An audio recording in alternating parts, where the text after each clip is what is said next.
د خوست ښاروالۍ له لوري د بي پروژې اړوند د پوهنتون پله ترڅنګ نوی جوړ شوی سړک د موټرو پر مخ تړل شوی او د پله د زیانمنې برخې د بیا رغونې چارې پکې روانې دي. د ښاروالۍ د مسؤلینو په وینا د دې پله سویل ختیځه برخه د وروستیو سیلابونو له امله تخریب شوې وه چې د نورو احتمالي زیانونو د مخنیوي او د خلکو د تګ راتګ د اسانتیا لپاره یې د بیا رغونې چارې پیل شوې دي.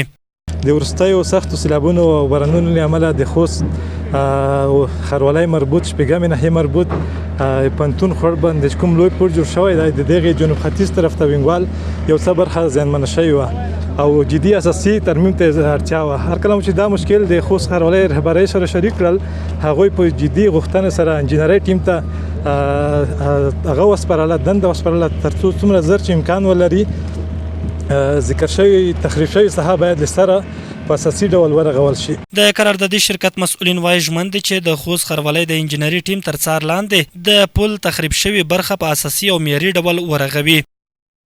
که دا یوه اساسي او بنسټیزه پروژه ده چې دغه د وینګوال څخه د ټول پل لپاره د استحکام یوه وسیله ده. انشاءالله موږ به پوره هڅه کوو، پوره 100% کیفیت ته به ژمن یو او په دې برخه کې به پوره همکاري کوو او په پوره جدیت سره به کار کوو. بلخوا د خوست اوسیدونکي د پله د بیا رغونې د چارو پر وخت پیل خوښي څرګندوي او غوښتنه کوي چې ورته نورې زیانمنې او بنسټیزې عامه پروژې هم ترمیم او ورغول شي. دغه پل چې دی دغه د اسماعیل خیل او منځۍ ولسوالۍ لپاره ډېر مهم دی ځکه دې خواته یو پل هم بل نشته. دغه چې دی د ولایت شبخانه او همداشان د وړې پروژې ټولې د ولایت سره نښلوي.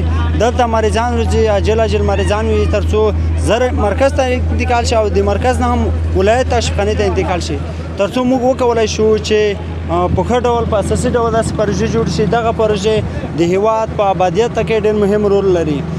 مونږ ډېر خوښ یو دی دا چې بجوړ ټیم یې غام وخوړلی شو که غام بجوړ ټیم خوړلی شوی نه وه د نور تخریب کېدو خو دا ډېره ښه خبره ده چې بجوړ ټیم یې غام وخوړی ښاروالۍ نه مونږ ډېر خوښ یو. ډېره غټه ستونزه په وایم نه اوس کسه د لارې بنده کړې ده ډېره غټه ستونزه د خلک ډېر تکلیف نه مخامخ دی. یاره غوښتنه مو د ښاروالۍ نه دا ده چې د کوم رقم کورونه چې شروع شي باید دې ته نور هم پرمختګ ورکړلی شي.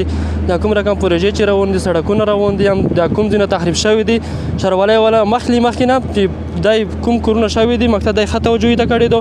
اوس هم دغه د لګیا دي کور روان ده مقصد د کوم ځای تخریب شوی ده د کوم ځای کې اوس خفارې لګیا دي مقصد ښه کور کې شروع ده. د ښاروالۍ مسؤلین وایي د پل د بیا رغونې پر مهال به د پروژې کیفیت او تخنیکي معیارونه په پام کې نیول کیږي څو له بیا تخریب څخه یې مخنیوی شوی وي او د سیمې اوسیدونکو ته د تګ راتګ خوندي زمینه برابره شوې وي.